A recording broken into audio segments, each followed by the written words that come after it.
মুনাফিকের। কে কে মুনাফিক হতে প্রস্তুত আছেন? হাত তোলেন তো দেখি। মাশাআল্লাহ। কে কে মুমিন হতে প্রস্তুত আছেন? এবার হাত তোলেন তো দেখি। মাশাআল্লাহ। আল্লাহ আমাদের হাতকে কবুল করে নিন। আমরা আজকে ফজর শুধু নয়, সব সময় যেন সালাত আদায় করতে পারি, তৌফিক দান করুন। আমরা যেন এইভাবে জান্নাতুল ফেরদাউসে একত্রিত হতে পারি, আল্লাহ আমাদের জন্য কবুল করে নিন। প্রিয় ভাইরা, খুব দীর্ঘ রাত বক্তব্য নয়, যাতে আমরা বক্তব্য শুনবো আবার ঠিক মতো ফজরের সালাতও ধরতে পারি, সেই হিসাবেই আমরা সময় মতোই শেষ করব ইনশাআল্লাহ। আল্লাহ আমাদের সঠিকভাবে দিন জানার এবং মানার তৌফিক দান করুন।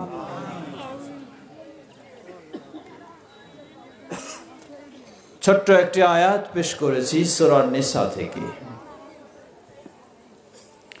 আমরা যারা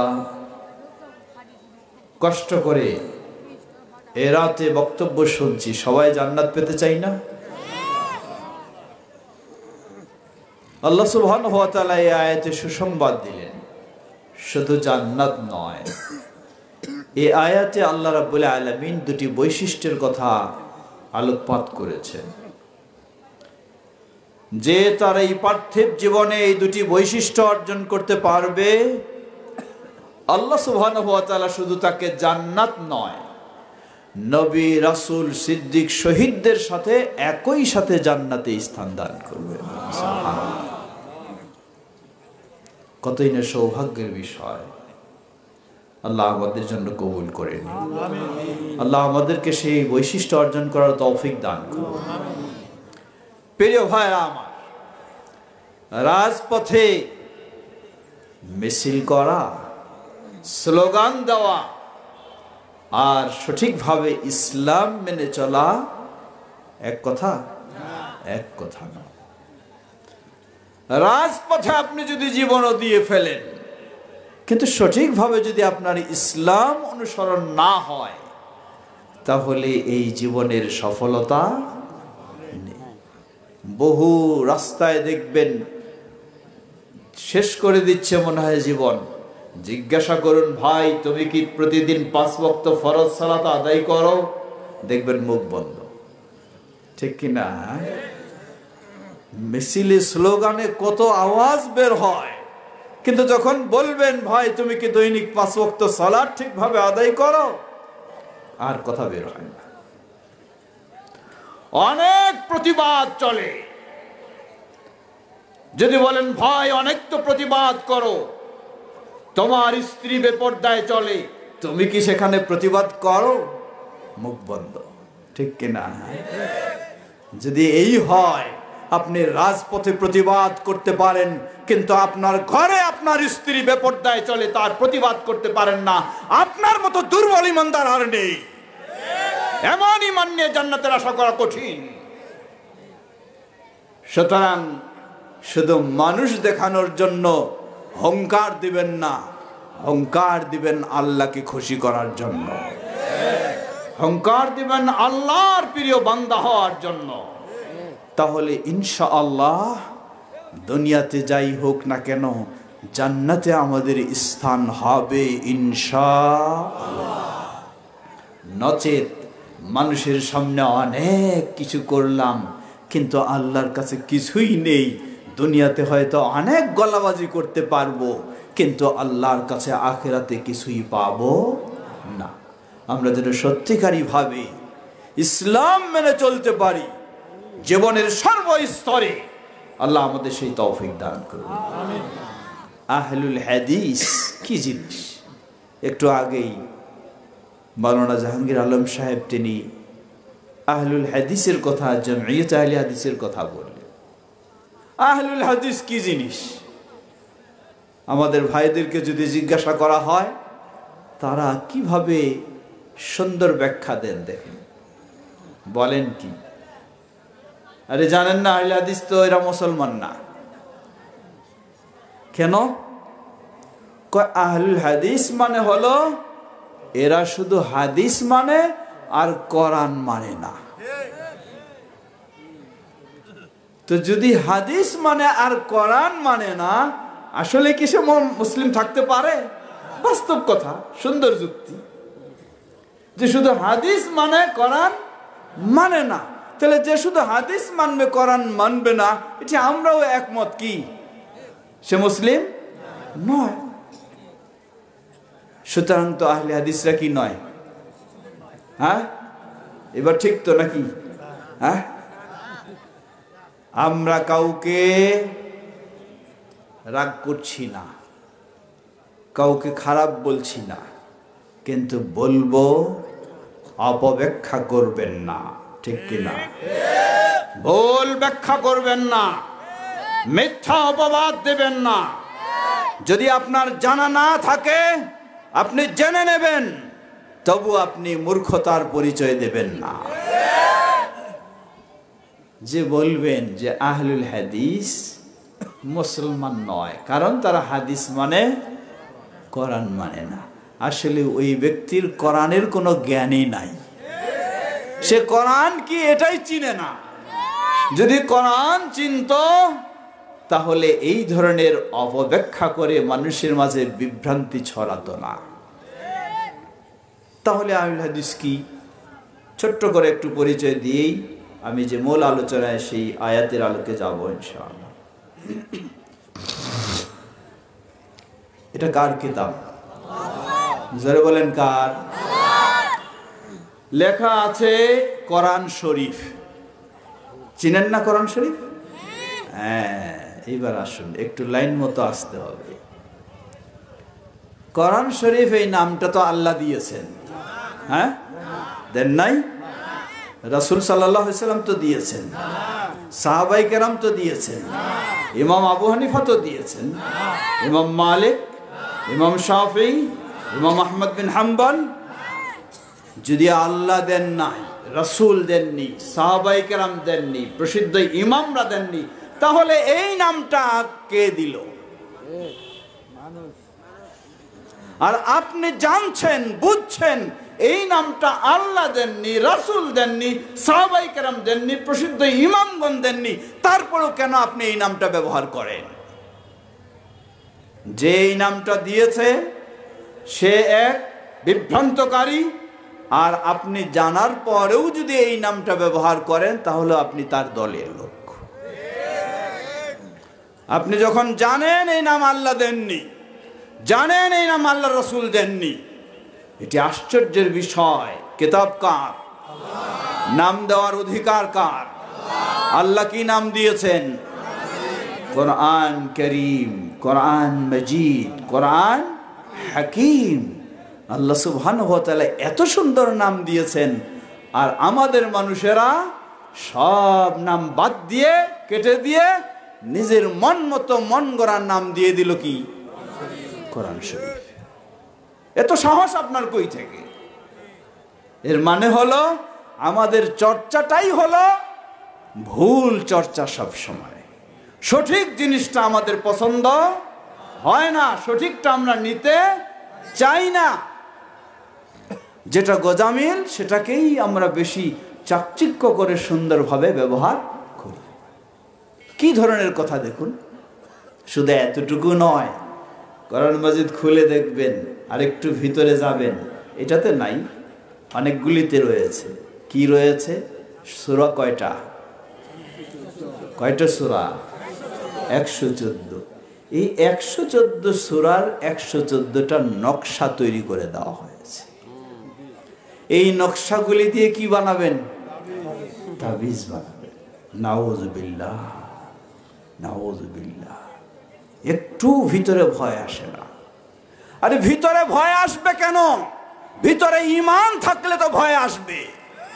আরে ঈমান না থাকলে তো ভয় আসবে না, যা মন চায় তাই কোরআনের ভিতরে করবে, ঠিক কিনা? 114 সূরা রয়েছে, আপনি মন গড়া 114 সূরার একটি নকশা তৈরি করে দিলেন নিজের মন গড়া তাবিজ বানানোর জন্য। সেগুলিও আপনি কোরআনের ভিতরে প্রবেশ করে দিয়ে প্রিন্ট করে বিক্রি করলেন। আপনার ঈমান কোথায়? ওই কোরআনের বিরোধিতা যারা করে, কোরআন বিদ্বেষী যারা, আর আপনার মতো কোরআনের ভিতরে গোজামিল নিজের মন গড়া জিনিস তৈরি করে ঢুকায় দেওয়া, দুজনের মাঝে কিন্তু খুব একটা পার্থক্য নাই। বরং ওই ব্যক্তির চেয়ে আপনার কাজটা আরো বেশি ভয়াবহ, জঘন্য। কারণ ওই ব্যক্তিকে ডাইরেক্ট আপনি চিনেন, এই ইসলামের শত্রু, কোরআনের শত্রু, ঠিক কিনা? আর আপনি কোরআনের বন্ধু নিজেকে পরিচয় দিয়ে কোরআনের ভিতরে যা মন চায় তাই আপনি ঢুকালেন। কি ভয়াবহ বিষয়। অন্যদিক চলে যাচ্ছি, কথা দীর্ঘ হয়ে যাবে। সুতরাং কোরআন শরীফ বলাটাও ঠিক নয়। আপনি আল্লাহর নাম ব্যবহার করুন, আল্লাহ যেটা নাম দিয়েছে। নিজে কেন আপনি নাম তৈরি করে নেবেন? এই কোরআনুল কারীমের পরিচয় দিতে গিয়ে আল্লাহ সুবহানাহু ওয়া তাআলা অনেকগুলি পরিচয় দিয়েছেন। ইমাম আস-সুয়ুতি রাহিমাহুল্লাহ প্রায় 55টি কোরআনুল কারীমের বৈশিষ্ট্যপূর্ণ নাম আয়াত দিয়ে প্রমাণ করছেন। তার মাঝে একটি নাম হলো আল্লাহ রাব্বুল আলামিন 8টি আয়াতে সরাসরি সেই নামে কোরআনকে পরিচয় দিয়েছেন। যেমন সূরা জুমার 23 নম্বর আয়াত, আল্লাহ বলেন, আল্লাহু নাযালা আহসানাল হাদিস, আল্লাহ সর্বোত্তম হাদিস নাজিল করেছেন। বলুন সুবহানাল্লাহ। আল্লাহ সর্বোত্তম কি কি নাজিল করেছেন? হাদিস। কোনটা কোনটা বলবেন একটু? কোনটা? আল কোরআন। কোরআনকে হাদিস কে বললেন? আল্লাহ বললেন। স্বয়ং আল্লাহ কোরআনকে 8টি আয়াতের মাঝে কোরআন মাজিদকে আল্লাহ রাব্বুল আলামিন হাদিস বলে পরিচয় দিয়েছে। কার হাদিস? এখন আসুন, সহিহ মুসলিমের হাদিস। নবী সাল্লাল্লাহু আলাইহি ওয়াসাল্লাম যখন মেম্বারে দাঁড়াতেন শুরুতেই বলতেন, আম্মা বা'দ ফাইন্না খায়রাল হাদিস কিতাবুল্লাহ, অতঃপর সর্বোৎকৃষ্ট হাদিস হলো কিতাবুল্লাহ, আল্লাহর কিতাব। বলুন সুবহানাল্লাহ। তাহলে এটাকে হাদিস কে বললেন? প্রথমে আল্লাহ বললেন, দ্বিতীয় কে বললেন? আল্লাহ রাসূল সাল্লাল্লাহু আলাইহি ওয়াসাল্লাম হাদিস বললেন। সুতরাং হাদিস কয়টি দেখতেছেন আমার দিকে? হাদিস কয়টি? দুটি। একটি কার হাদিস? আল্লাহর হাদিস। কি নাম এটার? আল কোরআনুল কারীম। দ্বিতীয় কার হাদিস? মুহাম্মদ সাল্লাল্লাহু আলাইহি ওয়াসাল্লাম।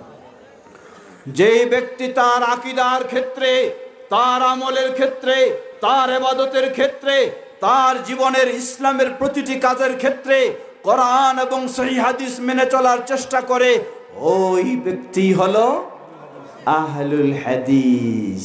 বলুন আলহামদুলিল্লাহ। সুতরাং কোন মুসলিম কি বলতে পারে আমি আহলুল হাদিস নয়? বলতে পারবে? আহলুল হাদিস মানে কি শুধু হাদিস মানে না কোরআন মানে? না দুটোই মানে? দুটোই মানে। সুতরাং আহলুল হাদিস বলে যা অপব্যাখ্যা করা হয়, এরা শুধু হাদিস মানে কোরআন মানে না, আসলে এটি হলো তার মূর্খতার পরিচয়। আহলুল হাদিস হলো ওই ব্যক্তি যে তার জীবনের সকল ক্ষেত্রে কে কি বলেছে এটা নয়, সে চিন্তা করে আল্লাহ কি বলেছেন তার কোরআনে, রাসূল সাল্লাল্লাহু আলাইহি সাল্লাম কি বলেছেন তার হাদিসে, যে এই চিন্তা করে, এইটা খোঁজে, তিনি হলেন আহলুল হাদিস। তাহলে আমাদের আহলুল হাদিস হতে হবে না? কে হতে হবে? তো অবশ্যই হতে হবে। এজন্যই নবী সাল্লাল্লাহু আলাইহি ওয়াসাল্লাম ওই 1400 বছর পূর্বে তার বিদায় হজ্জের ভাষণে তিনি স্পষ্ট করে জেনেছেন, স্পষ্ট করে বলেছেন, তিনি বলেছেন, জেনে রাখো আমি আজকে তোমাদের সামনে রয়েছি, আমাকে সামনে রেখে তোমরা ইসলাম মেনে চলছো, ইমানের পথে চলছো, হেদায়েতের পথে চলছো। এমন এক সময় আসবে যখন আমাকে তোমরা পাবে না, আমি বিদায় নিয়ে চলে যাব। ওই মুহূর্তে হেদায়েতের উপর থাকতে হলে, ইমানের উপর থাকতে হলে, ইসলামের উপর থাকতে হলে তারাকতু ফীকুম আমরাইন, রেখে গেলাম তোমাদের মাঝে মাত্র দুটি জিনিস, যতক্ষণ পর্যন্ত এই দুটিকে আঁকড়ে ধরবে কখনো পথভ্রষ্ট হবে। একটি হলো মালিকি মাযহাব, আরেকটি শাফি মাযহাব। না, তাহলে একটি হাম্বলি মাযহাব আর একটি হানাফি মাযহাব, এই দুটোই রেখে গেছে। হ্যাঁ, তাহলে একটি নকশবন্দিয়া তরিকা আর একটি মুজাদ্দিদিয়া তরিকা। হ্যাঁ, আল্লাহু আকবার। তাহলে কেন মানুষ এগুলি নিয়ে এত ঝগড়া করে? কেন এগুলি মানুষের জন্য অপরিহার্য করে দিচ্ছে? নবী সাল্লাল্লাহু আলাইহি ওয়াসাল্লাম বলেছেন, যা স্পষ্ট, তারাকতু ফীকুম আমরাইন, রেখে গেলাম তোমাদের জন্য মাত্র দুটি জিনিস, যতক্ষণ পর্যন্ত এই দুটিকে আঁকড়ে ধরবে কখনো পথভ্রষ্ট হবে না। কিতাব আল্লাহ, একটি হলো আল্লাহর কিতাব আল কোরআনুল কারীম, অপরটি হলো সুন্নতি নবী মুহাম্মদ সাল্লাল্লাহু আলাইহি ওয়াসাল্লামের সুন্নাহ বা হাদিস। লিল্লাহি তাকবীর, লিল্লাহি তাকবীর। এটাই হলো হেদায়েতের পথ, এটাই হলো ঈমানের পথ, এটাই হলো ইসলামের পথ। যেই যুগে, যেই সময়ে, যেই অঞ্চলে, যেই ভূখণ্ডেই আপনি হন না কেন, যদি আপনি হেদায়েতের উপরে থাকতে চান তাহলে আপনাকে এ দুটোই মেনে চলতে হবে। এ দুটোই মেনে চলতে হবে। আকীদা এ দুটোর আলোকে, আমল এ দুটোর আলোকে, ইবাদত এ দুটোর আলোকে, আপনার ব্যক্তিগত জীবন এ দুটোর আলোকে, পারিবারিক জীবন এ দুটোর আলোকে, সামাজিক জীবন এ দুটোর আলোকে, রাষ্ট্রীয় জীবন এ দুটোর আলোকে। না হলে কখনো হেদায়েতের উপরে থাকা সম্ভব হবে না। এটাই হলো আহলুল হাদিসদের কথা, যেই কথা মূলত আজকে নতুন নয়।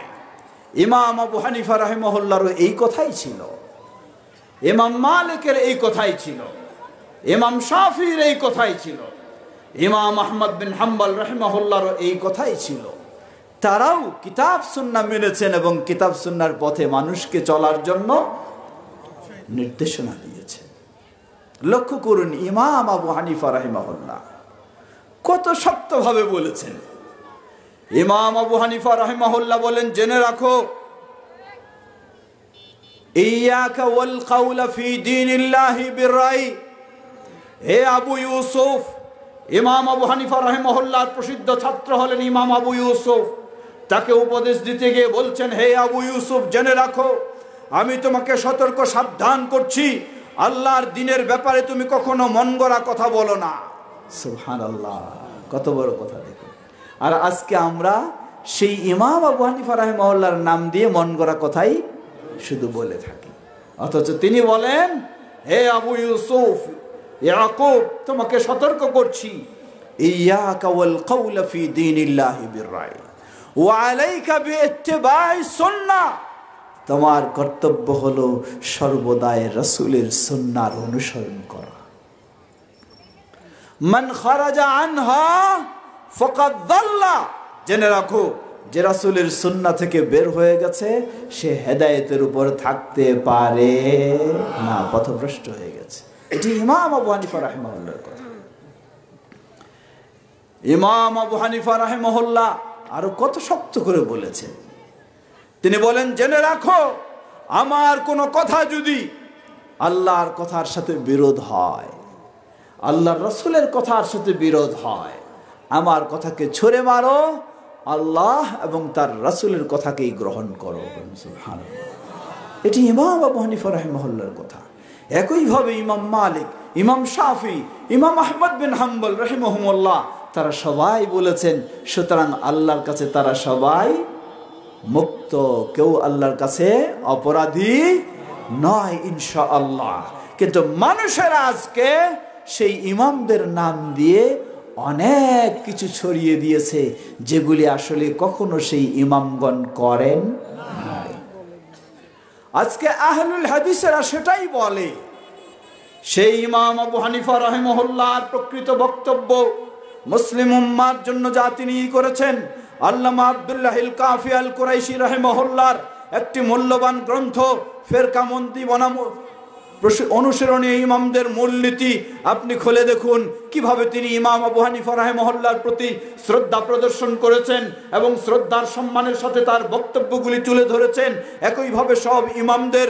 সুতরাং আহলুল হাদিসেরা কখনো সেই ইমামদের প্রতি বিরোধী বা বিদ্বেষী নয়, তারা অবশ্যই সেই ইমামদেরকে সম্মান করে। কিন্তু অপপ্রচার করা হয় আহলুল হাদিসেরা নাকি সেই ইমামদেরকে সম্মান করে না। এটি মিথ্যা অপবাদ। বরং বলতে পারি আমরা, প্রকৃতপক্ষে আহলুল হাদিসেরাই সেই ইমামদেরকে যথাযথ মর্যাদা ও সম্মান দিয়ে থাকে।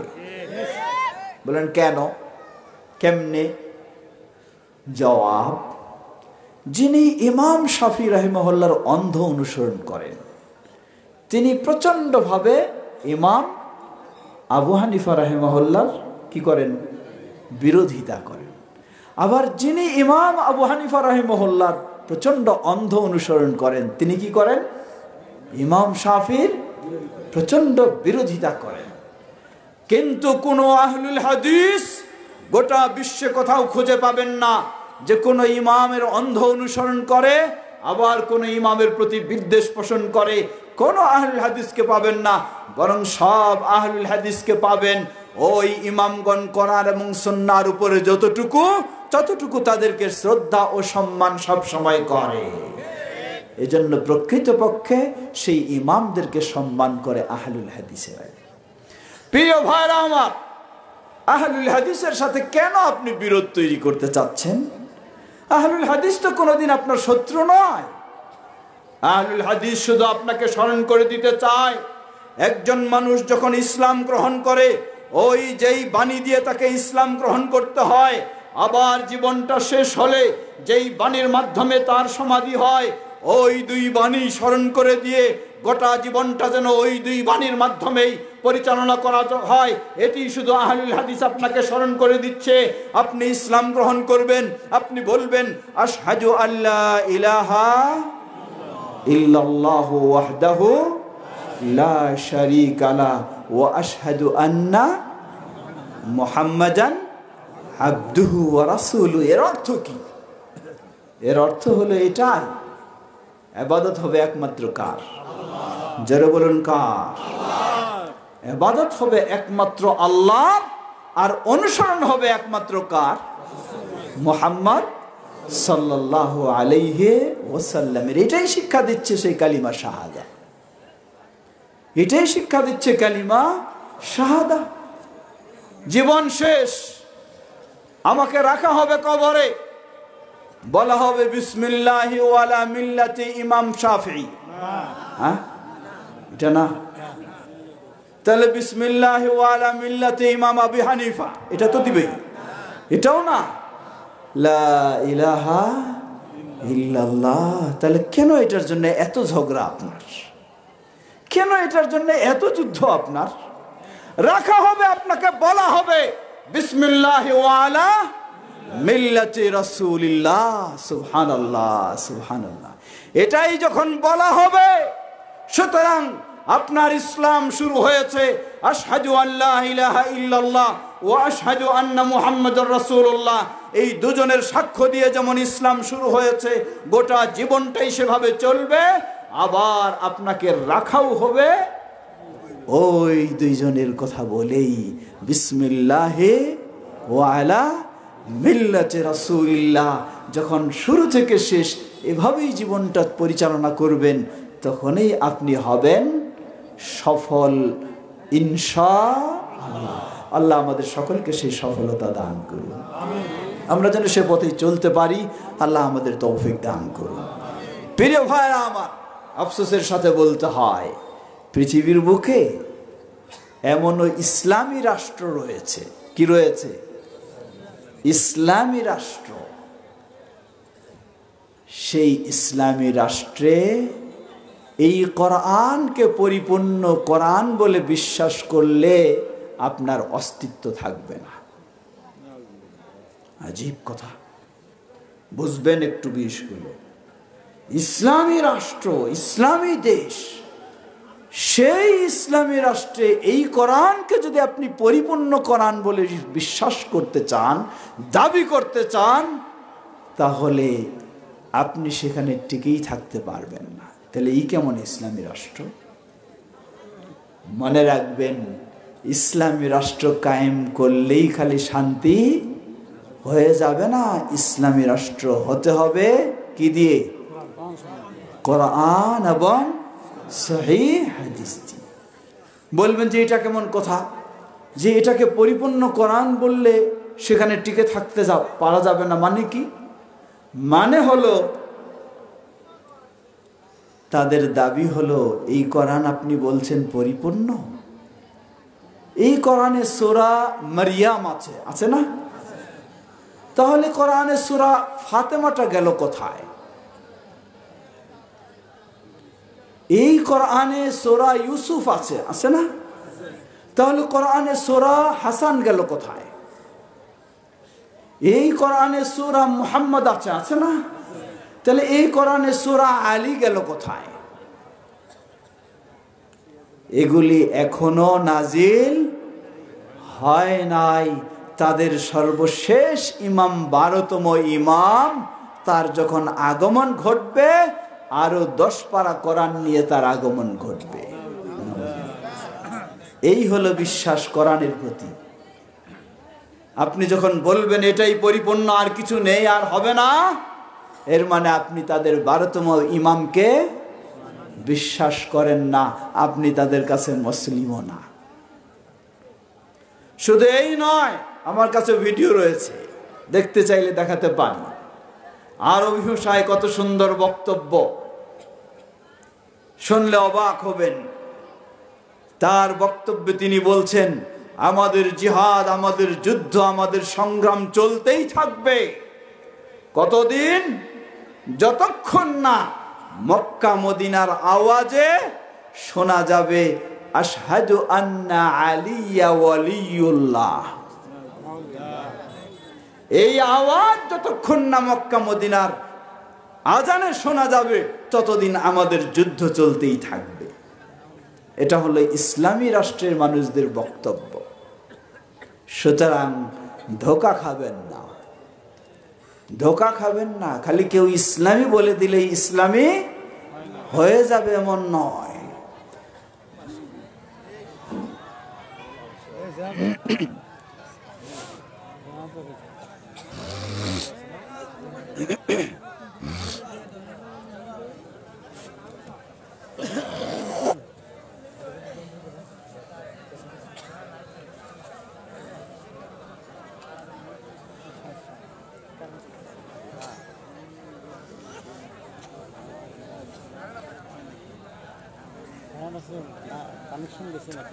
আসবে না নাকি?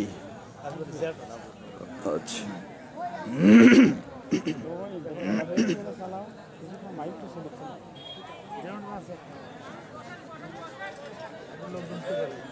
আস্তাগফিরুল্লাহ আস্তাগফিরুল্লাহ আউযু বিল্লাহি মিনাশ শাইতানির রাজিম আউযু বিল্লাহি মিনাশ শাইতানির।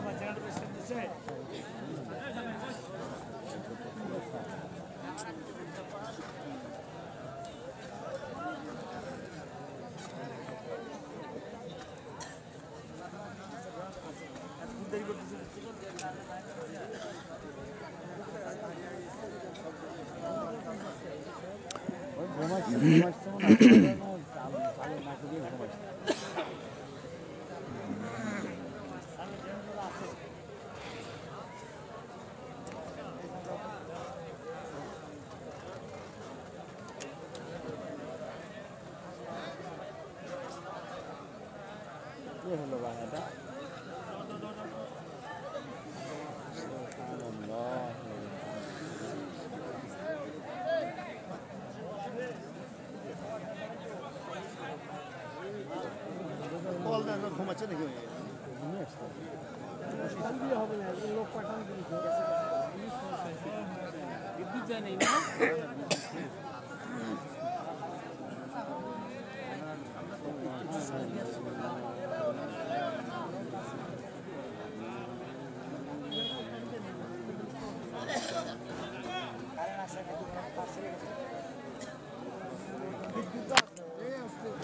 কোথায় এত শীতেছে কেন?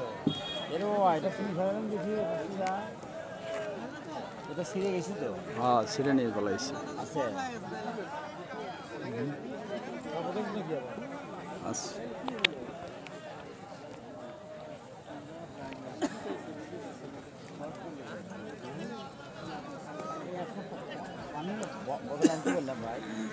কই জেনারেটর এতক্ষণ লাগে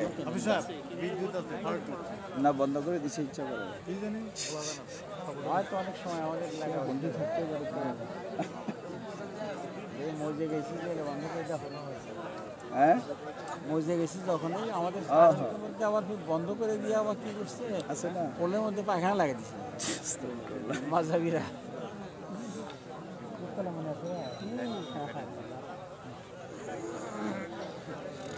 ওইটাতে যেন উঠতে না পারে নাকি? আস্তাগফিরুল্লাহ। পরে আবার মোনাজারা করবে ছেলে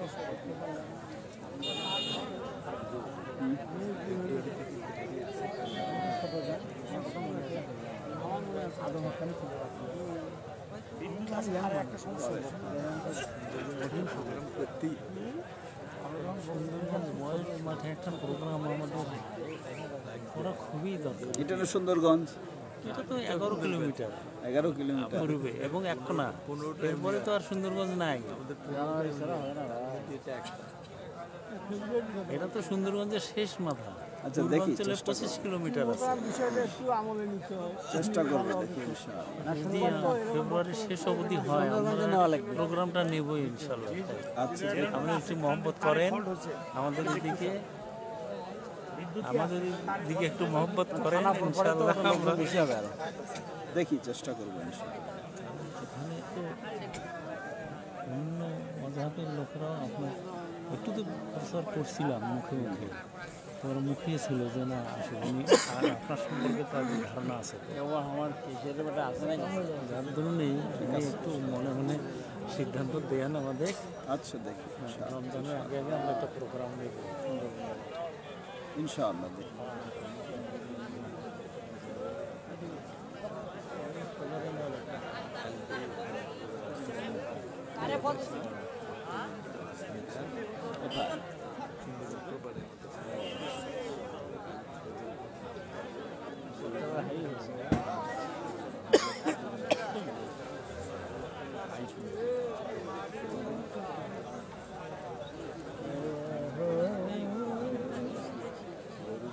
কই আপনার জেনারেটর লোক কি বন্ধ করে দিয়ে হারাই গেছে?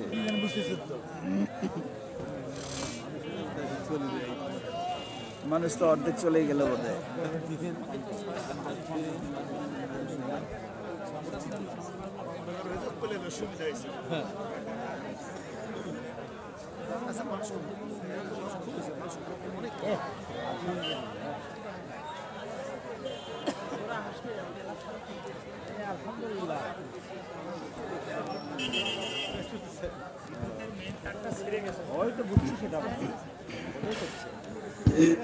আবার গেল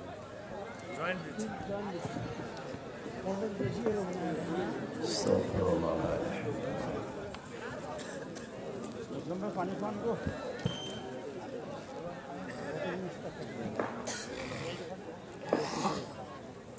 আলহামদুলিল্লাহ।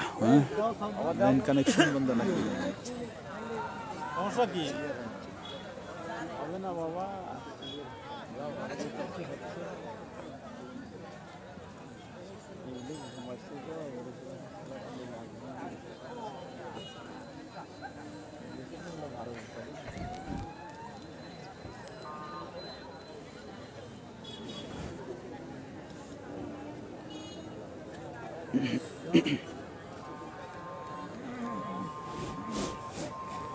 মাইক দাও, মাইক চালু।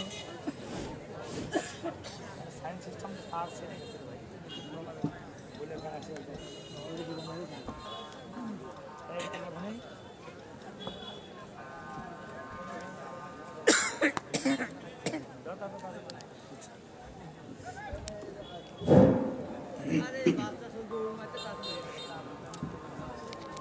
আলহামদুলিল্লাহ বলেছেন। আলহামদুলিল্লাহ।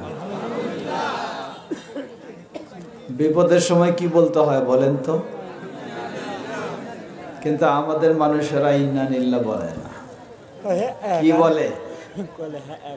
না হ্যাঁ বললেও অসুবিধা ছিল না।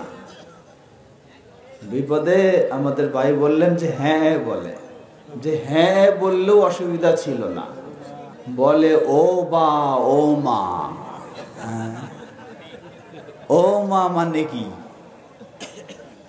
একটু চিন্তা করবেন। ও মা এত সহজ কথা না। যারা মা দেবীর পূজা করে তারা মনে করে তাদের দেবী মাই বিপদের সময় রক্ষা করতে পারে, এজন্য তারা বিপদগ্রস্ত হলে ও মা বলে মা দেবী মারে ডাক দেয়। নাউজুবিল্লাহ, এটি শিরক, এটা একদম স্পষ্ট শিরক। যদি আমরা মুসলিমরা ওদের সাথে চলে চলে এগুলি শিখেছি, কিন্তু এটি একেবারে শিরকি কথা। মুসলিম বিপদগ্রস্ত হলে আল্লাহ সুবহানাহু ওয়া তাআলা কি বলেন? ওয়াবাশশিরিস সাবিরিন আল্লাযীনা ইযা আসাবাতুহুম মুসিবাহ ক্বালু ইন্না লিল্লাহি ওয়া ইন্না ইলাইহি রাজিউন। আল্লাহ বলছেন, হে নবী, ধৈর্যশীলদের সুসংবাদ দিয়ে দাও। কি বৈশিষ্ট্য তাদের? তারা যখন বিপদগ্রস্ত হয় বলে ইন্না লিল্লাহি ওয়া ইন্না ইলাইহি রাজিউন। যে কোনো বিপদ, উঠতে বসতে চলতে ফিরতে হাঁটতে বিপদ হলে মুমিন বিশ্বাসী কারে? আল্লাহতে বিশ্বাসী, তাই বিপদ হলে ডাকবে কাকে? আল্লাহকে। মুক্তি চাইবে আল্লাহর কাছে। কিন্তু মার কাছে মুক্তি চাওয়া এটি হলো প্রতিমা পূজারী হিন্দুদের বৈশিষ্ট্য। তারা মা দেবীকে ডাকে সব সময়। আমরা মুসলিমরাও ওই দিকে চলে গেছি, খেয়াল করিনি, এটি শিরক সম্পূর্ণ। সুতরাং কোন মুসলিমের মুখ থেকে হুজুট খেলেন ও মা ও বা, এটি কখনো মুসলিমের মুখ থেকে বের হতে পারে না। মুসলিমের মুখ থেকে বের হতে পারে আল্লাহ। ডাকবে সে আল্লাহকে, স্মরণ করবে সে আল্লাহকে, বিপদ থেকে উদ্ধারের জন্য দ্বারস্থ হবে আল্লাহর। আল্লাহ আমাদেরকে সেই তাওহীদের উপর প্রতিষ্ঠিত থাকার তৌফিক দান করুন। ফিরে আসি, কথা দীর্ঘ নয়, ওই আয়াতের দিকে চলে যাই। অন্যদিকে চলে গেছিলাম, এর মধ্যে তো আবার বিদ্যুতেই চলে গেল। আবার বিদ্যুৎ যেহেতু এসেছে আল্লাহর রহমতে, সংক্ষিপ্ত সময়, বেশি সময় নেব না। ছোট্ট আয়াত, ব্যাখ্যার যাওয়ার সুযোগ হবে না। আল্লাহ সুবহানাহু ওয়া তাআলা সূরা নিসা 69 নম্বর আয়াতে বলেন, ওয়ামান ইউতি'িল্লাহ ওয়ার রাসূল ফাউলাইকা মা'আল্লাযীনা আন'আমাল্লাহু আলাইহিম মিনান নাবিয়্যিনা ওয়াস-সিদ্দীকিনা ওয়াশ-শুহাদা'i ওয়াস-সালিহিন ওয়া হাসুনা উলাইকা রাফীকা। ওয়ামান ইউতি'িল্লাহ, জীবনের সর্বক্ষেত্রে আনুগত্য করবে কার? দাসত্ব করবে কার? বিধান মানবে কার? সব ক্ষেত্রে আল্লাহকে। এর মানেই হলো সকল প্রকার কি থেকে বিরত থাকবে? হ্যাঁ, আল্লাহকে মানাই হলো তাওহীদের উপরে থাকা। আল্লাহকে মানাই মানে কিসের উপরে থাকা? আর তাওহীদের উপরে থাকা মানে কি থেকে বিরত থাকা? শিরক থেকে বিরত থাকা। জীবনের সর্বক্ষেত্রে আপনাকে বিরত থাকতেই হবে। আল্লাহ বলেন, কুল ইন্না সালাতি ওয়া নুসুকি ওয়া মাহইয়ায়া ওয়া মামাতি লিল্লাহি রাব্বিল আলামিন লা শারীকা লাহু وبذلك أمرت وأنا أول المسلمين। ঘোষণা দিন, ইন্না সালাতি, আমার সালাত, ওয়া নুসুকি, আমার কুরবানি, আমার যাবতীয় ইবাদত, এমন কি মাহইয়ায়া ওয়া মামাতি, আমার জীবন মরণ সব কার জন্য? লিল্লাহি রাব্বিল আলামিন, গোটা বিশ্বের যিনি রব সেই আল্লাহর জন্য। লিল্লাহি তাকবীর, লিল্লাহি তাকবীর। কোন আল্লাহ? লা শারীকা লাহ, যেই আল্লাহর কোনো দিক থেকে শরীক নেই। শিরক এত ভয়ঙ্কর বিষয়, মানুষের জীবনে সব সবচেয়ে জঘন্য ভয়ঙ্কর অপরাধ হলো কোনটি? শিরক। দীর্ঘ জীবন ইবাদত করলেন, 50, 60, 70 বছর, বড় শিরকে লিপ্ত হলেন, জীবনের সব কিছু মুহূর্তের মাঝে শেষ। আল্লাহ বলছেন, ওয়ালাউ আশরাকু লাহাবিতা আনহুম মা কানু ইয়ামালুন। যদি তারা শিরকে লিপ্ত হয়, অতীত জীবনে যত আমল করেছে সবগুলি মুহূর্তের মাঝে বাতিল হয়ে যাবে। নাউযুবিল্লাহ। এই জন্য ছোট্ট একটি উদাহরণ দিয়ে আমি বোঝানোর চেষ্টা করি। ধরেন একটা 100 তলার বিল্ডিং, কয়তলা? বানাতে তো 100 দিন লাগবে নাকি? হ্যাঁ, 100 তলার বিল্ডিং কয়েক বছর লাগবে, ঠিক না? তবে এই কয়েক বছর ধরে যেই বিল্ডিং বানাবেন, এই বিল্ডিংটা ভাঙতেও তো কয়েক বছর লাগবে নাকি? হ্যাঁ, এই বিল্ডিং এক মুহূর্তের মাঝে একটা শক্তিশালী বোমা নিক্ষেপ করলেই কি 100 বছরের বা 100 তলা বিল্ডিং মুহূর্তের মাঝে ভেঙে যাবে। আপনারা কি জানেন এই শক্তিশালী বোমাটার নাম কি? এই শক্তিশালী বোমাটার নাম হলো শিরক। 100 বছর ধরে অগণিতবার মক্কা মদিনায় গিয়ে হজ উমরা করেছেন, রমাদান সিয়াম ইতিকাফ পালন করেছেন, দান সদকা যাকাত সালাত সব কিছু আদায় করেছেন, কিন্তু একটি বড় শিরকে লিপ্ত হওয়ার কারণে অতীত জীবনের সব ইবাদত মুহূর্তের মাঝে শেষ হয়ে যায়। এজন্য প্রথম বৈশিষ্ট্য হলো, যে ব্যক্তি তাওহীদের উপর প্রতিষ্ঠিত থাকবে সকল প্রকার কি থেকে মুক্ত থাকবে?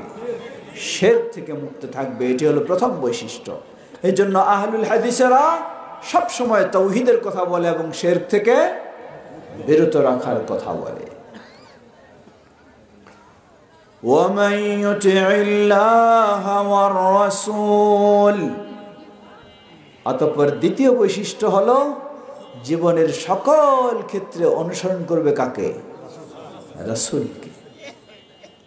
কোনো গাউস কুতুব নয়, কোনো পীর বুজুর্গ নয়, কোনো ওলিয়া উলিয়া নয়। জীবনের সব ইবাদতের ক্ষেত্রে আপনার মডেল হলেন কে? মুহাম্মদ সাল্লাল্লাহু আলাইহি ওয়াসাল্লাম। তাই সব ক্ষেত্রে অনুসরণ করবেন মুহাম্মদ সাল্লাল্লাহু আলাইহি ওয়াসাল্লাম। ওখানে যেমন দুটি জিনিস, আপনাকে তাওহীদ মেনে চলতে হবে, বর্জন করতে হবে কি? শিরক। এখানেও তেমন দুটি জিনিস, আপনার জীবনে সুন্নাহ মেনে চলতে হবে, বর্জন করতে হবে বেদাত। বেদাত খুবই তিতা জিনিস না মিঠা জিনিস? হ্যাঁ, বেদাত খুবই মিঠা জিনিস। এই জন্য ইমাম সুফিয়ান সাউরি রাহিমাহুল্লাহ বলেন, আল বিদআতু আহাব্বু ইলা ইবলিস মিনাল মাসিয়া। আল্লাহর অবাধ্য করার জন্য, জাহান্নামের পথে নেওয়ার জন্য ইবলিসের সবচেয়ে বড় পছন্দনীয় হাতিয়ার হলো কি? বেদাত।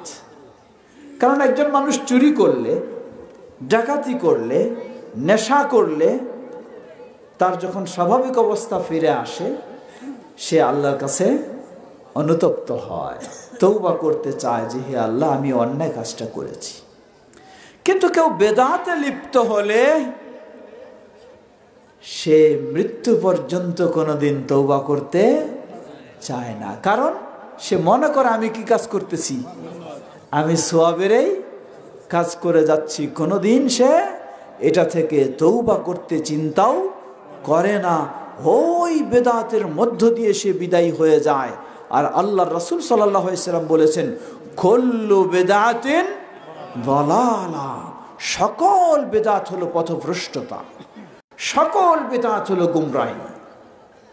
আর এই ব্যক্তি যেই বেদাতের উপর প্রতিষ্ঠিত থাকে, এটার উপর দিয়ে বিদায় নেয়, ইবলিস জানতেছে আমি তাকে কিসের উপরে রেখেছি? হেদায়েতের উপর না গুমরাহির উপর? এই জন্য ইবলিসের কাছে সবচেয়ে এটি প্রিয়। সুতরাং প্রিয় ভাইরা আমার, আল্লাহ সুবহানাহু ওয়া তাআলা বললেন, প্রথম হলো যে তাওহীদের উপর প্রতিষ্ঠিত থাকবে, এর মানে সে অবশ্যই শিরক থেকে বিরত থাকবে। দ্বিতীয় হলো যে রাসূলুল্লাহ সাল্লাল্লাহু আলাইহি ওয়াসাল্লামের অনুসরণ করবে, এর মানে সুন্নাহর উপর প্রতিষ্ঠিত থাকবে, সকল প্রকার বিদআত থেকে মুক্ত থাকবে। ওই ব্যক্তির জন্য সুসংবাদ হলো ফাউলাইকা মাআল্লাযীনা আন'আমা আল্লাহু আলাইহিম মিনান নাবিয়্যিন ওয়াস সিদ্দীকিন ওয়াস শুহাদা'i ওয়াস সালিহিন। ওই ব্যক্তিদের অবস্থা, দুনিয়ার জীবনে হয়তো কষ্ট হতে পারে, দুনিয়ার জীবনে হয়তো অনেক ধৈর্যের প্রয়োজন হবে, দুনিয়ার জীবনে হয়তো বিভিন্ন জন তাকে তিরস্কার করবে, বিভিন্ন জন তাকে গালমন্দ করবে, কিন্তু আখিরাতের জীবন ওই ব্যক্তির স্থান হলো নবী, রাসূল, সিদ্দিক, শহীদগণ যেই জান্নাতে স্থান লাভ করবে, আল্লাহ সুবহানাহু ওয়া তাআলা তাকে সেই জান্নাতে স্থান দান করবেন। বলুন সুবহানাল্লাহ, সুবহানাল্লাহ। প্রিয় ভাইরা, আমরা যেন সে পথেই চলতে পারি, আল্লাহ আমাদের সকলকে সে তৌফিক দান করুন। বলুন আল্লাহুম্মা আমিন। মাহফিলে আমরা দেখি পুরুষ বেশি না মহিলা বেশি, বলেন তো? হ্যাঁ, মাহফিলে মহিলাদের সংখ্যা বেশি, তাই না? আল্লাহ রাসূল সাল্লাল্লাহু আলাইহি ওয়াসাল্লামকে জান্নাত দেখানো হলো, জাহান্নাম দেখানো হলো। হাদিস সহিহুল বুখারীর। তিনি বললেন, আমাকে জাহান্নাম দেখানো হলো, আমি দেখলাম অধিকাংশ জাহান্নামী হলো পুরুষেরা। হ্যাঁ, তাই নাকি? মেনে নিতে রাজি না আপনারা? হ্যাঁ, অধিকাংশ জাহান্নামী কারা? নারী। অধিকাংশ শ্রোতা কারা? মাহফিলে অধিকাংশ শ্রোতা কারা? তাহলে কি হইল? এটাই জাহান্নামে যাওয়ার কারণ নাকি? তাহলে কেমন কথা? আল্লাহ রাসূল সাল্লাম বললেন জাহান্নামে দেখলেন অধিকাংশই নারী, আর আমরা মাহফিলও দেখছি অধিকাংশ নারী। তাহলে এটা কেমন মিল? আমি গবেষণা করে একটা মিল খুঁজে পেয়েছি। পর্দার আড়ালের মা বোনেরা, কোন দিকে আছে নাকি? এখানে পিছনে মা বোনেরা, বিষয়টি একটু মনোযোগ করে শুনবেন, কষ্ট নেবেন না, জিনিসটি বুঝবেন। মহিলা সাহাবীগণ জিজ্ঞাসা করলেন, হে আল্লাহ রাসূল সাল্লাল্লাহু আলাইহি ওয়াসাল্লাম, অধিকাংশ জাহান্নামী নারী আপনি দেখলেন, আপনাকে দেখানো হলো, কি কারণটা? নারীদের অপরাধটা কি?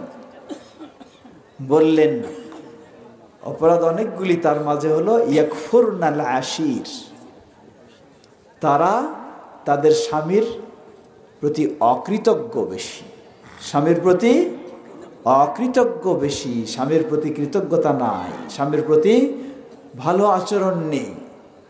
তারও ব্যাখ্যা দিলেন। কেমন?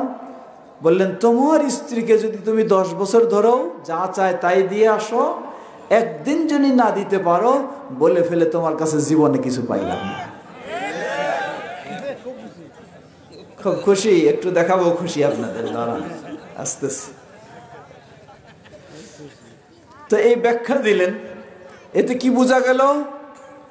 বোঝা গেল স্বামীর প্রতি অকৃতজ্ঞ আনুগত্যহীনতার কারণে জাহান্নামে বেশি যেতে হয়েছে। তাহলে মাহফিলে আসে, এরপর আবার বেশি জাহান্নামে কেন? জবাব, মা বোনেরা মাহফিলে বেশি আসে এটা ঠিকই, কিন্তু মাহফিলে এসে ওয়াজ শুনে না, ওয়াজ করে। এইবার বলবে, ওয়াজ শুনে না, ওয়াজ করে। ওয়াজ করে। মাহফিলে এসে দেখবেন শুধু গল্প গুজবেই ব্যস্ত থাকে।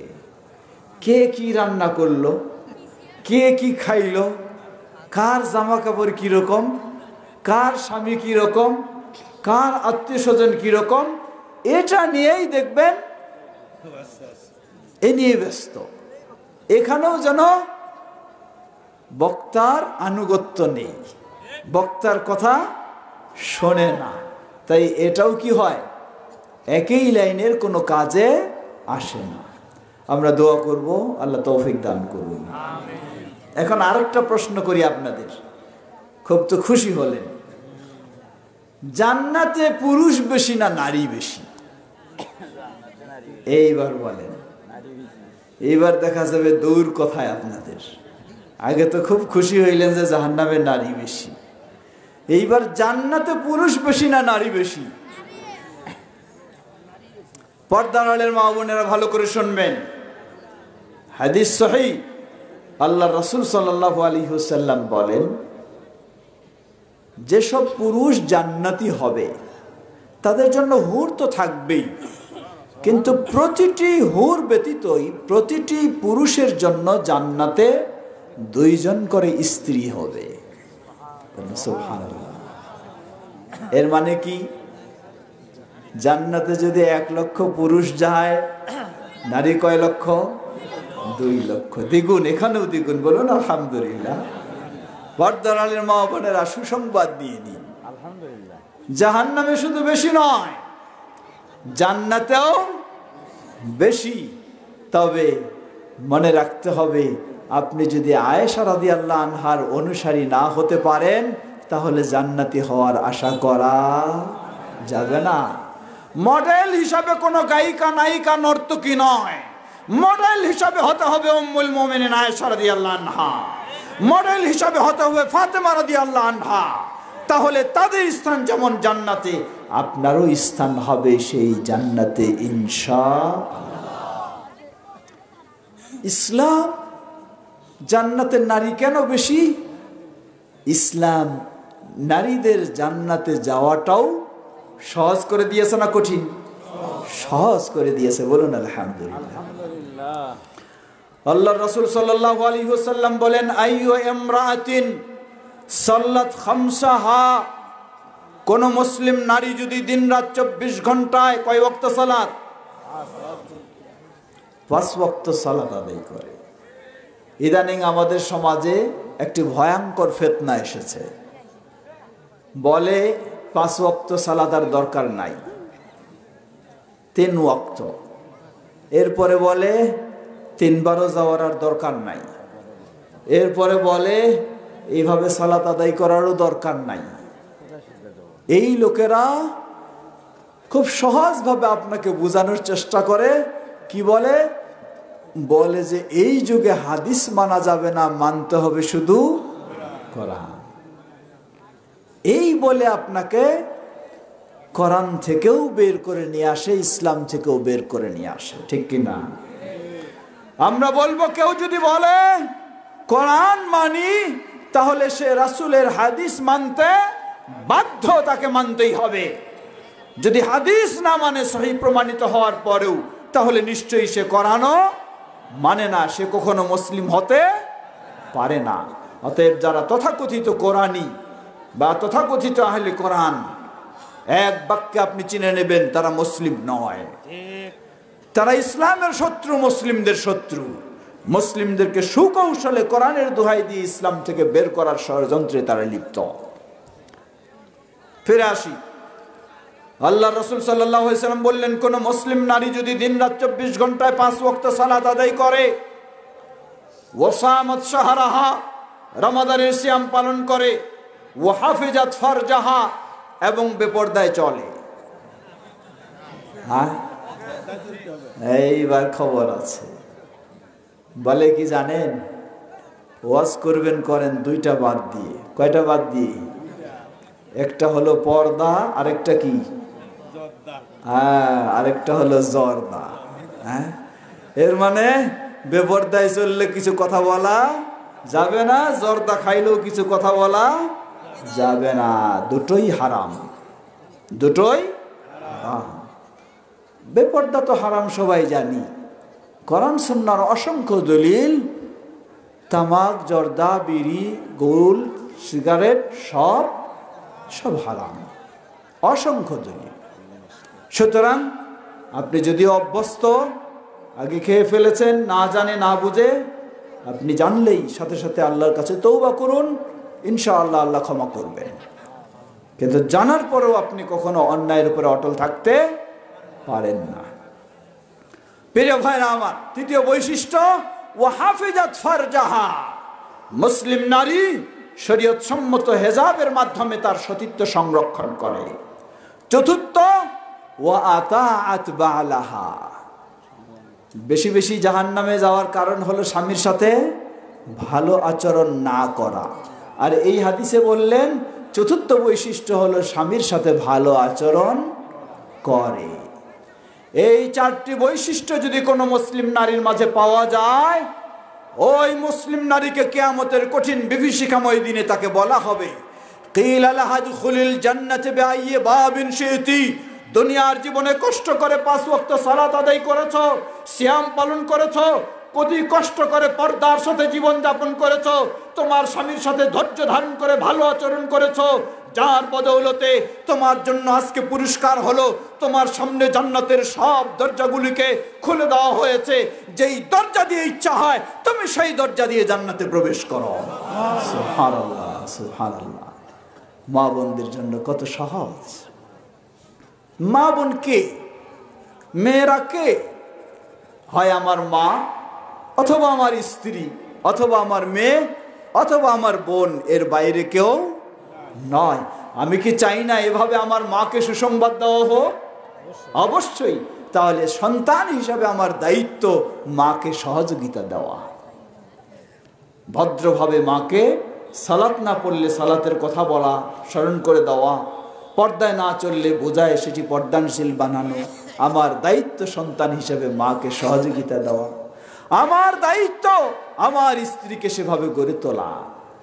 আমার দায়িত্ব আমার কলিজার টুকরা মেয়েকে জান্নাতে নেওয়ার জন্য সেভাবে তাকে গড়ে তোলা। আমার দায়িত্ব ভাই হিসাবে বোনকে সেভাবে গড়ে তোলা। তাহলে আমিও জান্নাতে যাব, আমার মাও জান্নাতে যাবে, আমার স্ত্রীও জান্নাতে যাবে, আমার মেয়েও জান্নাতে যাবে, আমার বোনও জান্নাতে যাবে ইনশাআল্লাহ। আল্লাহ আমাদের সকলকে সেই চেষ্টা করার তৌফিক দান করুন। বিশেষ করে মনে রাখতে হবে, তবে শুধু এই 4টি গুণ থাকলেই হবে না, মনে রাখতে হবে ওই 2টি জিনিস খেয়াল রাখতে হবে। প্রথম হলো শিরক থেকে আপনাকে কি করতে হবে? বিরত থাকতে হবে। বেদাত থেকে বিরত থাকতে হবে। না হলে যতই সালাত আদায় করুন, সিয়াম পালন করুন, সবগুলি আবার নষ্ট হয়ে যাবে। এজন্য কোরআন আমাদেরকে শিক্ষা দিচ্ছে, আল্লাহ সুবহানাহু ওয়া তাআলা বাবা মাকে দায়িত্ব দিয়েছেন সন্তানকে যেভাবে গড়ে তোলার। সূরা লোকমান এই সিলেবাস আমি সবসময় স্মরণ করে দেই।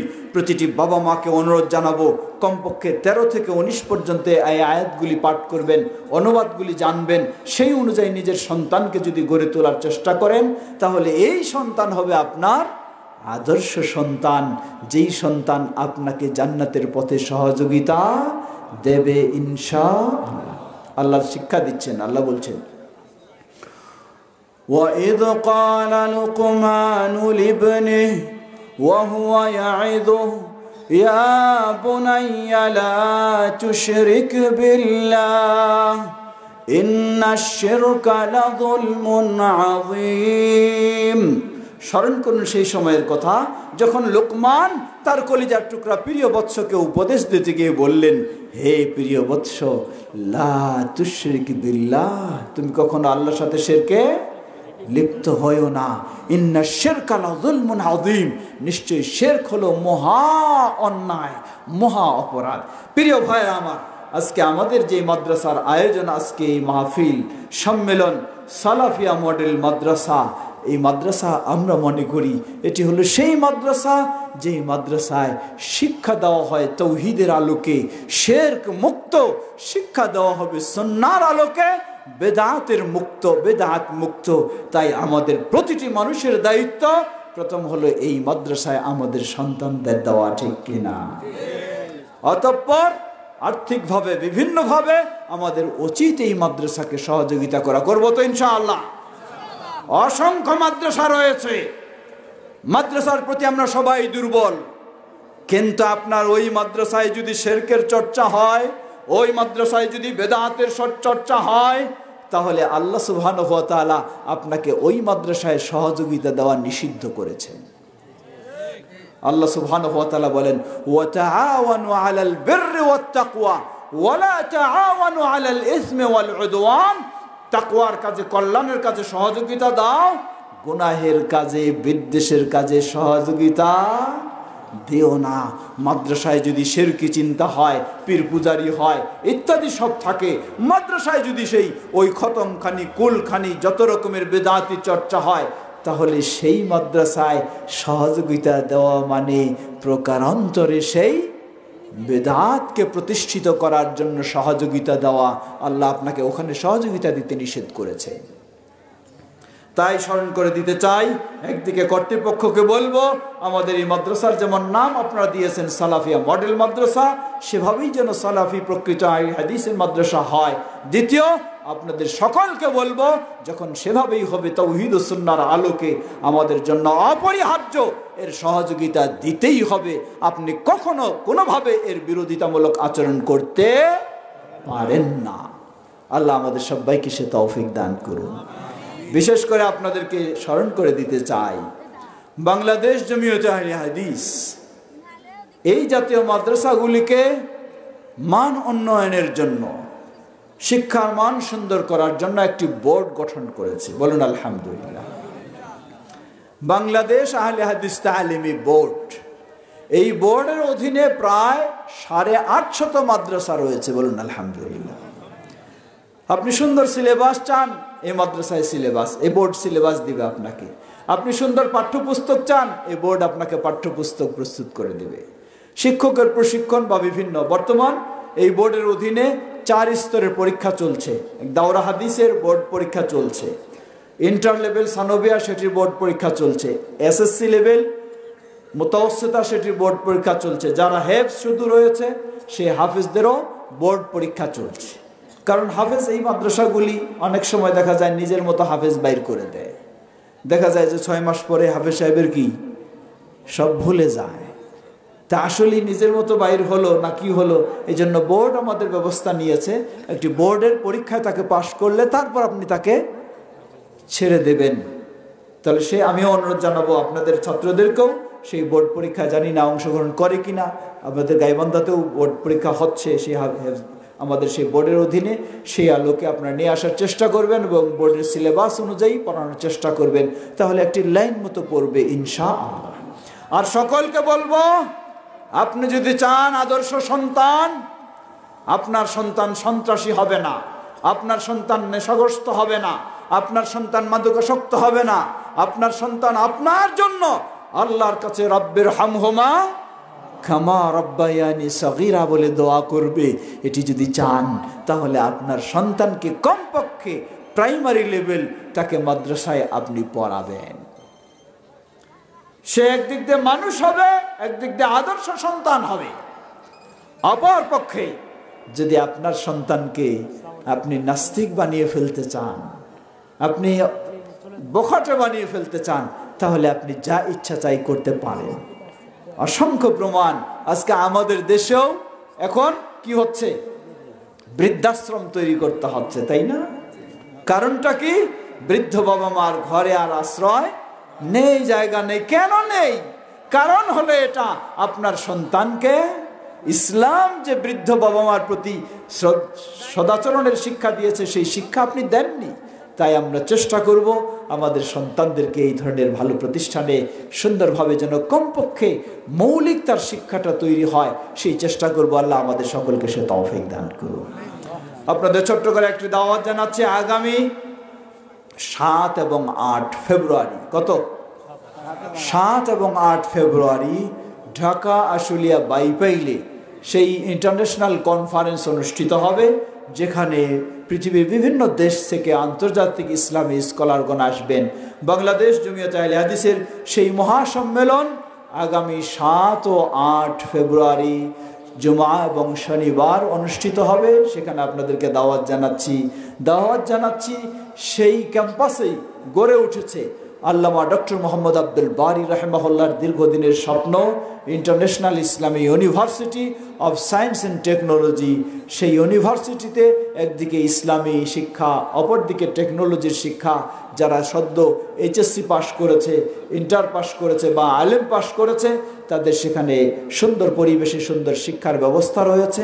আমাদের সন্তানদেরকেও সেখানে উদ্বুদ্ধ করবেন, ভর্তি করার চেষ্টা করবেন। পরিশেষে সকলকে আহ্বান জানাবো, আজকের এই সুন্দর জলসা সম্মেলন এটি কি শুধু সভাপতি সাহেবের একক চেষ্টায় হয়েছে, না সবারই সম্মিলিত সহযোগিতায়? সবারই সম্মিলিত সহযোগিতায়। এর অর্থ কি বলে? এর অর্থ বলে আমরা যদি সব কাজে সবাই ঐক্যবদ্ধ হয়ে অগ্রসর হতে পারি তাহলে ইনশাআল্লাহ আমরা সফল হতে পারবো ইনশাআল্লাহ। এমনি দেখছি আমরা বহু ষড়যন্ত্রের শিকার হচ্ছে আমাদের দেশ। ভিতরের ষড়যন্ত্র, বাইরের ষড়যন্ত্র, পার্শ্বের ষড়যন্ত্র, অসংখ্য দিক থেকে ষড়যন্ত্রের শিকার। আল্লাহ এ দেশকে হেফাজত করুন, সকল ষড়যন্ত্রকে আল্লাহ নস্যাৎ করে দিন। গোটা বিশ্বব্যাপী মুসলিমদেরকে ষড়যন্ত্র থেকে আল্লাহ হেফাজত করুন। এদেশের সকল স্তরের মানুষকে ইসলামের পথে হেদায়েত দান করুন। আমাদের দেশে ইসলামী পরিবেশ আল্লাহ তৈরি করে দিন। সেজন্য আমি বলবো, আজকে আহলুল হাদিসেরা বর্তমান এই উন্নত প্রযুক্তির যুগে, শিক্ষার যুগে, গবেষণার যুগে মানুষ আর আহলুল হাদিসের প্রতি বিরূপ ধারণা নাই, এখন সুধারণা তৈরি হয়ে গেছে। বলুন আলহামদুলিল্লাহ। এজন্য মানুষ না বললেও ঘরে বসে কোরআন সুন্নাহ চর্চা করে সে অটোমেটিক আহলুল হাদিসের সন্ধান পেয়ে যাচ্ছে। বলুন আলহামদুলিল্লাহ। এই সন্ধান, এই দাওয়াত আরো ছড়িয়ে যাবে যখন আমরা সবাই ঐক্যবদ্ধ হয়ে সুন্দরভাবে এই দাওয়াতি কাজ করতে পারবো, ঠিক কিনা? তাই বাংলাদেশ জমিয়তে আহলে হাদিস সকলকে সেই আহ্বান জানাচ্ছে, আমরা যেন ঐক্যবদ্ধ হয়ে সামনের দিকে অগ্রসর হতে পারি। আল্লাহ আমাদের সকলকে সে তৌফিক দান করুন। বলুন আল্লাহুম্মা আমিন। কি এটা প্রশ্ন?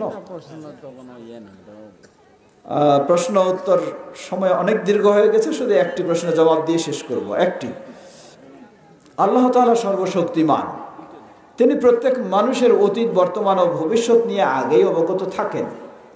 এখন প্রশ্ন হচ্ছে, মুসার দল ৭২ দলে বিভক্ত হয়েছিল, মুহাম্মদ সাল্লাল্লাহু আলাইহি সাল্লামের দল ৭৩ দলে বিভক্ত হবে। সকল দল জাহান্নামে যাবে, শুধু একটি দল জান্নাতে যাবে। আগে থেকে যদি এসব নির্ধারিত ছিল তাহলে আল্লাহ তাআলা সকল মানুষ সৃষ্টি করলেন কেন? যেহেতু সবাই জাহান্নামে যাবে তাহলে তাদের সৃষ্টি করা হলো কেন? প্রশ্ন বুঝেছেন? প্রশ্নের সহজ কথা হলো, আল্লাহ যেহেতু জানেন মানুষ জাহান্নামে এরা যাবে, তাহলে তো এদেরকে সৃষ্টি না করলেই পারতেন, শুধু জান্নাতীদেরকে সৃষ্টি করতে পারতেন। জবাব, এই প্রশ্নের পরে আগে জিজ্ঞাসা করব, আপনি কি জাহান্নামী ধরে নিয়েছেন নিজেকে?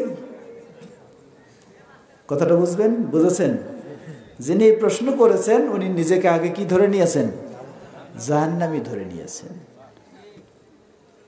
আপনি এই ক্ষেত্রে জাহান্নামী নিজেকে ধরে নিয়ে চিন্তা করলেন কেন? এক শ্রেণীর মানুষ এই ধরনের প্রশ্ন করে, আবার বলে অনেক সময় কি, আমার তো ভাগ্যে আছে বেনামাজি, তাই আমি কি বেনামাজি। এদের জবাব কি জানেন?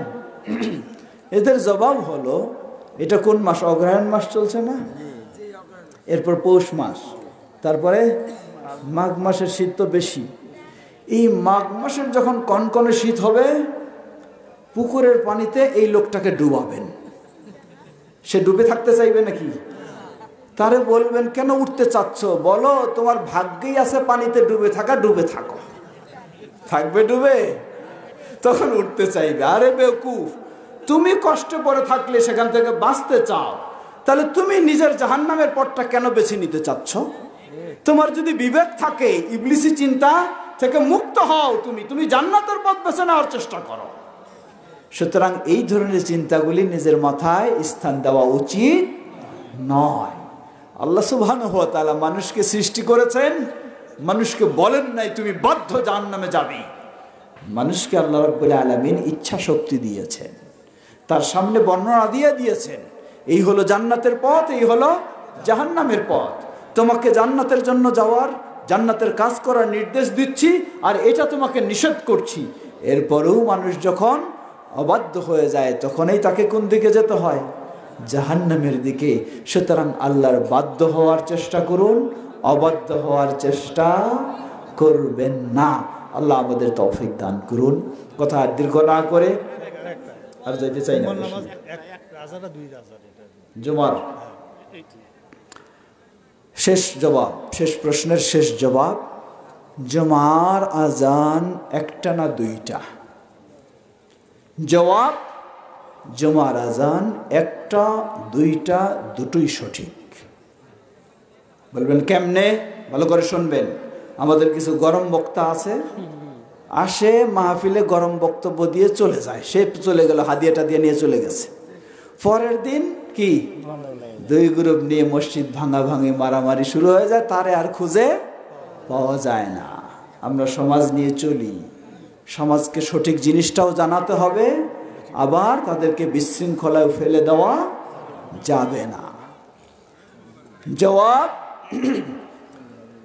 আল্লাহ রসুল সাল্লাল্লাহু আলাইহি ওয়াসাল্লামের যুগে, আবু বকর রাদিয়াল্লাহু আনহুর যুগে, ওমর রাদিয়াল্লাহু আনহুর যুগ পর্যন্ত জুমার আজান একটি ছিল। যখন মেম্বারে খুতবা দেওয়ার জন্য খতিব দাঁড়াবে, সেই সময় এই আজান দেওয়া হয়। সহিহুল বুখারীর হাদিসে আসছে। কোন হাদিস? জয়ীফ না সহি? খেয়াল করবেন, সহিহুল বুখারীর হাদিসে এসেছে, অতঃপর যখন ওসমান রাদিয়াল্লাহু আনহুর যুগ আসলো, বিভিন্ন ভাষায় বিভিন্ন বর্ণনায় এসেছে, ওয়ালাম্মা কাসুরান নাস ওয়া বাউদাল মানাজিল, মানুষ যখন অনেক বেড়ে গেল, ঘর বাড়ি মসজিদ থেকে দূরে দূরে ছড়িয়ে গেল, তখন উসমান রাদিয়াল্লাহু আনহু সতর্কতামূলক আরেকটি আজান চালু করলেন মানুষকে স্মরণ করে দেওয়ার জন্য। এটি উসমান রাদিয়াল্লাহু আনহু ইস্তেহাদ করে চালু করেছেন। উসমান রাদিয়াল্লাহু আনহু তো আমার মতোই মানুষ, হ্যাঁ ভাববেন। কিছু আমাদের গরম মুফতি আছে, তারা বলে কি উসমানও মানুষ আমিও মানুষ। আরে পাগল, তুমি আর উসমান এক? উসমান রাদিয়াল্লাহু আনহুর জন্য জান্নাত অপরিহার্য হয়ে গেছে, আর তুমি জান্নাত পাবা কিনা তারই তো কোনো সন্দেহ নাই, তারই তো কোনো নিশ্চয়তা নাই। সুতরাং এক কখনোই এভাবে বলা উচিত নয়। তো উসমান রাদিয়াল্লাহু আনহু তিনি হলেন ওই 4 জন যাদের কাজগুলিকে আল্লাহর রাসূল সাল্লাল্লাহু আলাইহি ওয়াসাল্লাম সুন্নাহ বলে ঘোষণা দিয়েছেন। সুন্নাতুল খুলাফা আর রাশিদিন, এটি আল্লাহর রাসূল সাল্লাল্লাহু আলাইহি ওয়াসাল্লাম ঘোষণা দিয়েছেন। তো সেই উসমান রাদিয়াল্লাহু আনহু যখন ইজতিহাদ করে চালু করলেন, সেই সময় অসংখ্য সাহাবী, সব সাহাবী এক বাক্যে সেটি মেনে নিলেন, কেউ বিরোধিতা করেননি। পরবর্তীতে আব্দুল্লাহ ইবনে ওমর রাদিয়াল্লাহু আনহু এই বিষয়ে কথা বলেছিলেন, কিন্তু সেই সময়ে কেউ বিরোধিতা করেনি। তখন থেকে শুরু করে আজও পর্যন্ত সেই মসজিদে নববীতে 2 আজান চলছে, মক্কাতেও 2 আজান চলছে। এজন্য আমরা বলবো, সঠিক হলো আহলুস সুন্নাহ ওয়াল জামাতের আকীদা হলো, যদি কোনো জায়গায় কোনো মসজিদে 1 আজান চালু রয়েছে সেটাই যথেষ্ট হয়, জোর করে আরেকটা চালু করার কোনো প্রয়োজন নেই। যদি কোনো জায়গায় ওসমান রাদিয়াল্লাহু আনহু যেই কারণে চালু করেছিলেন ওই প্রেক্ষাপট দেখা যায় এবং দ্বিতীয় আজান চালু হয়, তাহলে সেটি অবশ্যই জায়েজ রয়েছে, সেটি জোর করে বন্ধ করে কখনো মারামারি করা জায়েজ হবে না। উত্তম কোনটা কি বুঝলেন? উত্তম কোনটা কি বুঝলেন? উত্তম তো বলেই দিলাম, রাসূল সাল্লাল্লাহু আলাইহি ওয়াসাল্লামের যুগে, আবু বকর রাদিয়াল্লাহু আনহুর যুগে, ওমর রাদিয়াল্লাহু আনহুর যুগে একটাই ছিল। এটাই যদি যথেষ্ট হয় আপনার পরিবেশে, আলহামদুলিল্লাহ, জোর করে দ্বিতীয় চালু করার প্রয়োজন নাই। আর যদি চালু হয়েছে সেটা প্রয়োজনে, তাহলে সেটি নিয়ে মারামারি করাও শরীয়তে অনুমতি নাই। সেখানে উত্তমই হলো মারামারি না করা। ওয়াল্লাহু তাআলা আ'লাম। আমরা যেন বিষয়গুলি সঠিকভাবে বুঝে সঠিকভাবে মেনে চলতে পারি, আল্লাহ আমাদের সকলকে সে তৌফিক দান করুন। আজকে যে সমস্ত কথাগুলি আমরা শুনেছি কোরআন ও সহিহ হাদিসের আলোকে, আমরা যেন সেগুলি মেনে চলতে পারি, আল্লাহ আমাদের তৌফিক দান করুন। আমরা যেন প্রচলিত সমাজের মতো বেদাহাতি পর্যায়ে না গিয়ে সুন্নাহর উপর প্রতিষ্ঠিত থেকে সকল বেদাহাত থেকে মুক্ত হতে পারি, আল্লাহ আমাদের তৌফিক দান করুন। আমরা যেন তাওহীদের উপর প্রতিষ্ঠিত হয়ে সুন্নাহ থেকে শিরক থেকে মুক্ত হতে পারি, আল্লাহ সে তৌফিক দান করুন। আমাদের মাঝে উপস্থিত অনুপস্থিত যারা অসুস্থ রয়েছেন সকলকে পরিপূর্ণ সুস্থতা দান করুন। যেই মাদ্রাসার আজকে আয়োজন, এই মাদ্রাসা যারা প্রতিষ্ঠা করেছেন, এর পিছনে যারা অবদান রাখছেন, আল্লাহ সকলকে জাযায়ে খায়ের দান করুন। সবাই যেন এই মাদ্রাসার পিছনে ভালো ভূমিকা রাখতে পারি, আল্লাহ সে তৌফিক দান করুন। আমাদের মাঝে সকলেই যেন আমরা তাওহীদ ও সুন্নাহর পথে চলতে পারি, আল্লাহ সে তৌফিক আমাদেরকে দান করুন। আমাদের প্রিয়জন বাবা মা ভাই বোন যারা বিদায় নিয়ে চলে গেছেন, তাদের ভুল ত্রুটি ক্ষমা করে তাদেরকে জান্নাতুল ফেরদাউস নসিব করুন। আমরা যেন ঈমানের সাথে বিদায় নিতে পারি, সেটি আমাদের জন্য কবুল করে নিন। আমাদের স্নেহের সন্তানদেরকে যেন ইসলামের আলোকে গড়ে তুলতে পারি, আল্লাহ আমাদের সে তৌফিক দান করুন। সুবহানাকাল্লাহুম্মা ওয়া বিহামদিকা আশহাদু আল্লা ইলাহা ইল্লা আনতা আস্তাগফিরুকা ওয়া আতুবু ইলাইক। ওয়াসসালামু আলাইকুম ওয়া রাহমাতুল্লাহি ওয়া বারাকাতুহু।